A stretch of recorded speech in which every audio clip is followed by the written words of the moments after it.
chip shop chips, not microchip chips, that kind of thing. The downside, ladies and gentlemen, is that our economy, the deep structure of our economy, is actually intangible based, as I showed you at the very start. The business demography, the companies that focus on intangibles pay the majority of taxes. They have high value wage earning power, and they have extraordinary political economic power.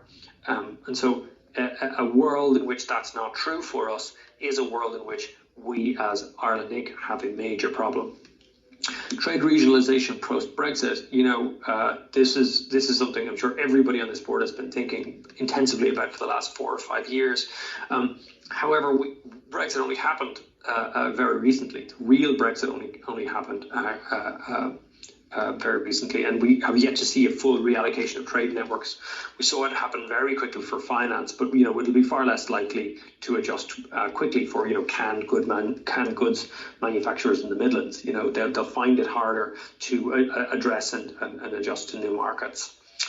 And finally, and probably most importantly, the reason I put this at the end, climate change and decarbonisation.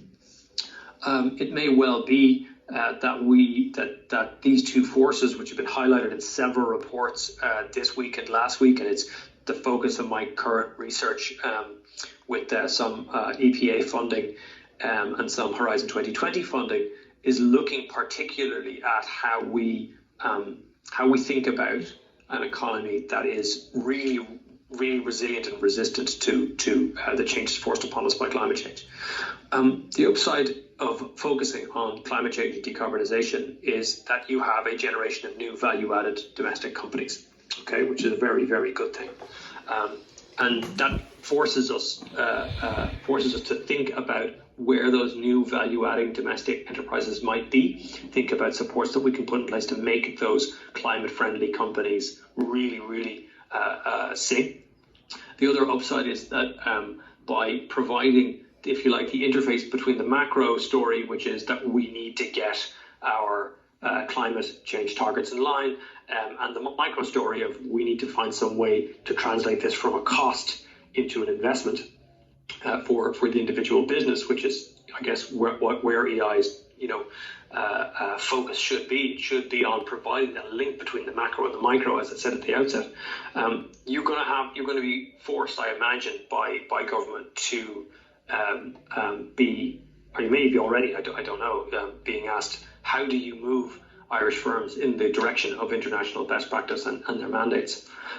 Those are the upsides. The downsides is, if you do this without rigorous oversight, you create a generation of subsidy junkie companies.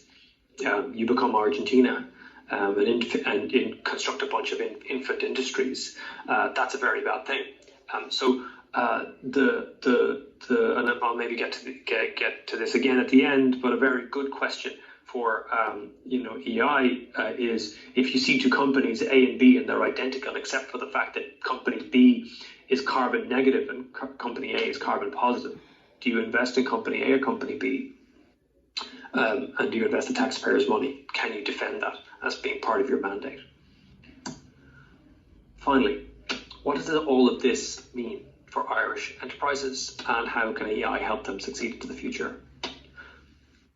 Michael and I have created these two scenarios. I've given you 6 key forces here. We could do this for the other 4, but this is a useful way of thinking about it. On the vertical axis, you have the rate of change of the corporate tax environment. So down here is low. It's, in this world in particular, Joe Biden hems and haws, the Republican Congress stalls, or there's a 10-year offset for his corporate tax changes. So it's low. The speed of change is low, and people have a very nice and easy period in which to react. Up here, it's very high. It happens next month, or certainly by the end of the year. And over here on the horizontal, you have the rate of change of digitalization. At low levels here, this is the introduction of a new product, Word 11, Word 12, Word 13. It's coming on an annual basis, and people simply adjust their cost base to cope. And up here, it's very, very high. So this is the introduction of a transformational new technology. And here, I would expect a transformational new technology like this would take place and would take place over, say, 5 years. That's the kind of time span I'm thinking of here. So let's go down here. Low. This is the status quo. In this world, there's a fiscal surplus as our economy recovers. However, there is a potential overheating of the macroeconomy. If everybody goes out and spends all of the savings that they have in a number of very small shops. I was up in Belfast yesterday, and they had opened up Primark, and it was incredibly busy up there. So there is going to be, or there could be, a potential overheating of the macroeconomy, which may lead to some inflation, which would probably be bad for us because the European Central Bank would react very quickly, and that might rattle us in terms of the fragility of our household sector. It would also create service bottlenecks in health and housing. This is precisely where we are in Ireland on Wednesday of 2021, right? Retraining is at low levels. We need to bring in some retraining. Simon Harris's new department is doing that. The universities are doing their thing. The further education institutions are doing their thing. But this is more or less the status quo. In a situation where there's a high rate of change of the corporate tax environment, this is austerity nua, right? This is a very serious situation, because this is a situation where not only can Stephen not use PowerPoint, but also we have vast fiscal deficits. So the Department of Finance, in the latest Stability Programme update, reckoned it was going to be about €2 billion a year of a shortfall. The corporate taxes make up between 16 and 18% of all corporate tax revenue, right? So or government tax revenue. So what's really important to understand from that is, move that one thing even a little bit, and all of a sudden we're in budget deficits. It becomes much harder to make ends meet, and all of the service backlogs, health and housing, become very difficult as well. Retraining is still at low levels, but we may well see political unrest. Eagle-eyed listeners and viewers may be aware of how quickly the government moved to scotch any discussion of the introduction of water charges yesterday, which is fine. But when I say political unrest, what I mean by that is reopening debates around how we tax citizens and what we spend citizens' monies on, in a situation where there are, if you like, no extra euros coming from the multinational sector. That it will lead, without a doubt, to political unrest. When the rate of digitalization is high and the rate of corporate change in the corporate tax environment is high, this is lifeboat stuff. Very large fiscal deficits, large-scale unemployment and migration, assuming our workers are employable in this situation. There is an economic concept called hysteresis. It's where your skills are not valued by the labour market anymore, even though you were skilled in a particular area, like blacksmithing or something like that. All of a sudden, your skills simply are not required.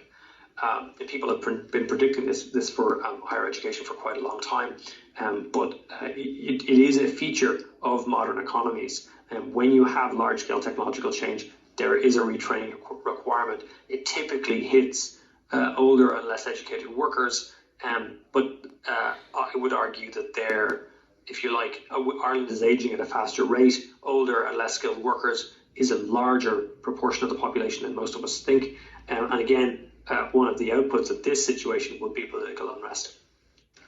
Finally, last scenario, low rate of corporate change, high rate of digitalization. In this world, we actually have a fiscal surplus. So the economy is producing more than we're spending in a particular year. But when the new technology hits, I'm picking machine translation, it could be anything. There'll be mass skill destruction. People won't be, people in particular sectors will not be useful to the labour market anymore. They will either emigrate, or they will need to be retrained. There'll be structural shifts everywhere. Think about the structural shifts in the writing of television dramas caused by the iPhone. Okay, I'm talking about that kind of stuff. Structural shifts everywhere. The introduction of a new general technology, and there have been 5 major introductions of new generalized technologies in the last 140 years. Anybody interested, have a read of a fantastic economist called Carlota Perez. Her work is simply superb in this area. She shows that in this world, there is always a massive retraining requirement. There can often be social stasis, however, as people get moved on.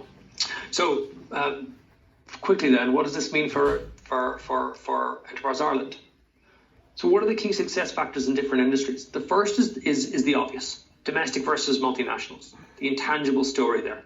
How to disambiguate, how to measure, how to encourage, how to bring forth the creation of intangible assets by domestic Irish economies. In other words, how to have better ideas, how to strap them into companies, how to use those companies as a hypothesis test on the future, like the ones that are being supported by EI at the moment in different sectors. The rate and extent of digitalization in domestic industries. This is absolutely key. If EI can help increase the rate of digitalization across the entire SME sector in Ireland, it will have done the state more than some service. We have a skill deficiency in complex problem solving skills and systems thinking. Again, that's not exactly in Enterprise Ireland's wheelhouse. That's a cross-government issue. And managerial quality by sector, that's definitely something that EI can link up with the rest of its colleagues in government. I gave you two scenarios. I gave you the interaction of two scenarios, or four scenarios from the interaction of two forces. But I gave you 6 forces. What's common in all scenarios? In all scenarios, digitalization is moderated by better training. Better training means that, and more skills mean that people can actually take on a Microsoft Teams or a new kind of product and run with it. In all scenarios, the loss of corporate tax revenue is mediated by domestic value creation. And that's how you solve the productivity issue as well. In all scenarios, you need to scale quickly using low marginal cost natures of digital tools. And to do that, you need access to equity capital. Debt capital won't do that job for you. And finally, and perhaps most importantly, we need to adjust our industrial strategy as Ireland and then EI's mandate to cope with climate change and decarbonisation. If we don't do that, we're going to be in more than a little bit of trouble. With that, I will stop and thank you for your time. We have time for some questions, I believe. I was 2 minutes over, so I apologise for that. I'll stop sharing the screen if you like, Thomas. What would you prefer? Please, yeah, if you could stop sharing, Stephen, that would be great. No worries. Thanks, Stephen. That was fantastic. My pleasure. Massive, Thank you very much. Significant points of conversation there. I think we could speak all day about many of these issues. May I just ask one quick question before I